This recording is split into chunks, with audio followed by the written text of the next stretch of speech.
ami a gazdasági kapcsolatokat illeti. Magyarország transzparensen kereskedik. De mi van, ha az önök országaira nézek? Én azt látom, hogy számos ország, ahonnan önök érkeztek, Ázsián keresztül, kikerülve a szankciókat, fedett módon kereskedik az oroszokkal. Mondom a számokat.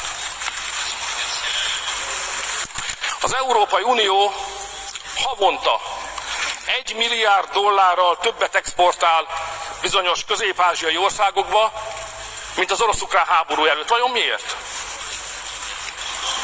Így kerülik ki önök a szankciókat. A német, a francia, a spanyol cégek, így kerülik ki a szankciókat. Commissioner and colleagues, in my opinion, nothing more clearly exemplifies how European development policy is off track than what has happened in Sudan over the last 5 years. In 2019, a very brief window opened where the potential for Sudanese democracy to develop occurred. And the opportunity to invest in the political economy of reconciliation and making and helping democracy to happen was missed. So by 2021, it was almost too late. Then we had an opportunity for cancellation of a massive amount of debt in Sudan, but it was too late. So now we have a tragic situation.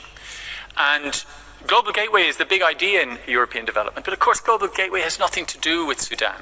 Global Gateway can work. So what we have to do is concentrate on fragile countries that are impacted by climate, by conflict, and by the situation we see in Sudan. So it is true that there was a ministerial at UNGA, but it was completely ineffective. And we all know that aid budgets are being slashed across the European Commission and EU member states, and we will pay a price for that. Thank you. National law obliges us to protect and facilitate the UN bodies.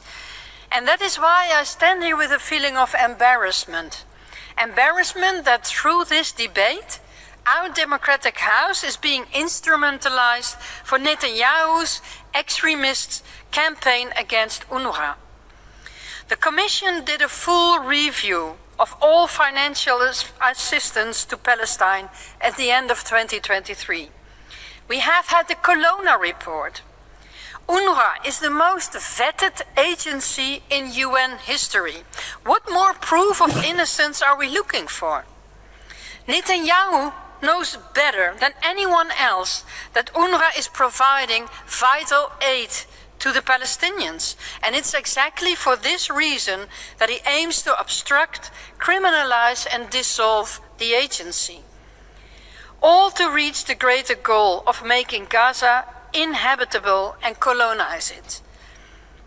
Let us please stick to the facts, uphold European values and support the oppressed, not the oppressor. Monsieur Orban, ça doit vous changer d'être ici.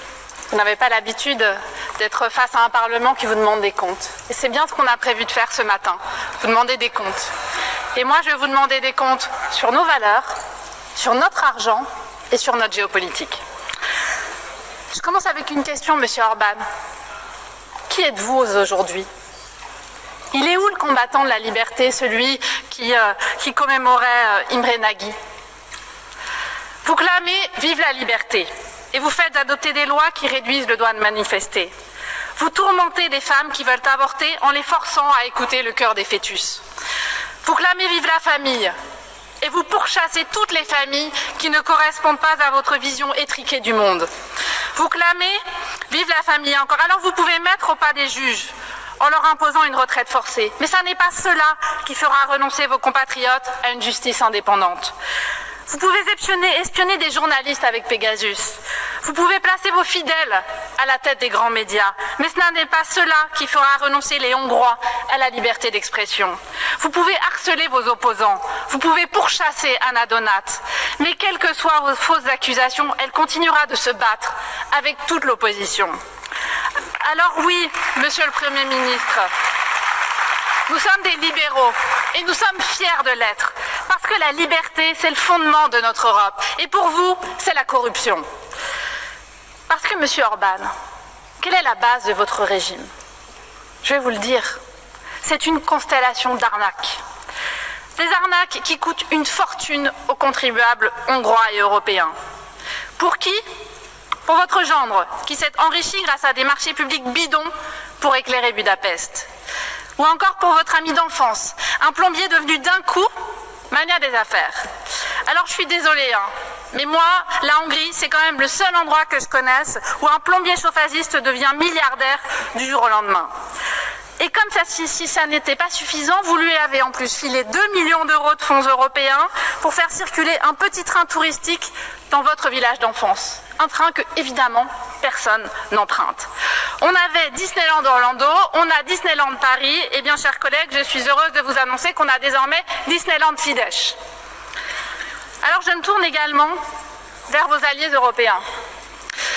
Monsieur Bardella et vous et votre prétendu groupe des patriotes, chaque jour, vous répétez à l'envi que l'Europe gaspillerait l'argent des Européens. Mais vous avez dans vos rangs un Premier ministre, un dirigeant qui dilapide tous les jours l'argent des Français, qui dilapide l'argent des Néerlandais, qui dilapide l'argent des Italiens, des Autrichiens.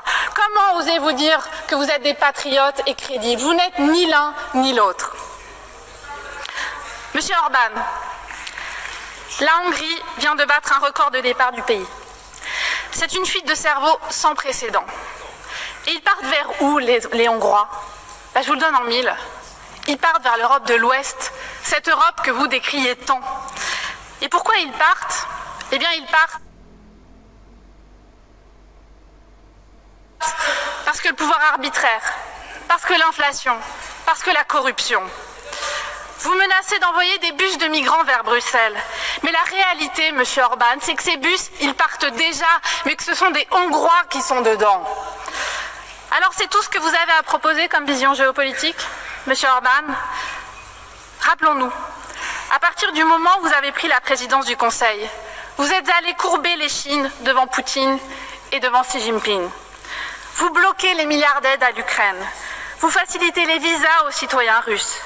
Vous faites patrouiller des policiers chinois dans vos propres rues. Mais monsieur le Premier ministre, vers où regardez-vous? Dites-le nous aujourd'hui. Vous regardez vers Bruxelles ou vers Moscou? Vers Bruxelles ou vers Pékin? Alors Madame la Présidente, combien de temps allons-nous encore tolérer le chantage de Viktor Orban? Faudra-t-il encore attendre un nouveau piétinement de nos valeurs? Il est temps de suspendre le droit de vote de la Hongrie au Conseil.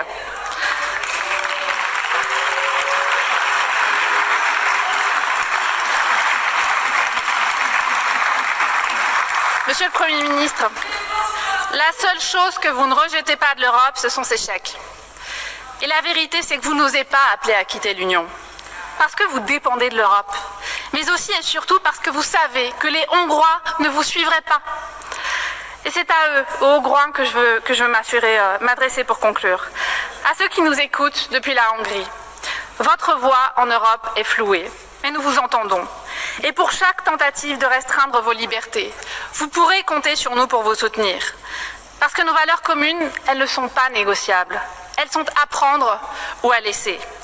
Et M. Orban, en 2004, les Hongrois ont massivement dit oui à ces valeurs. Alors nous, les Hongrois, nous voulons les garder parmi nous. Mais vous, personne ne vous retiendra.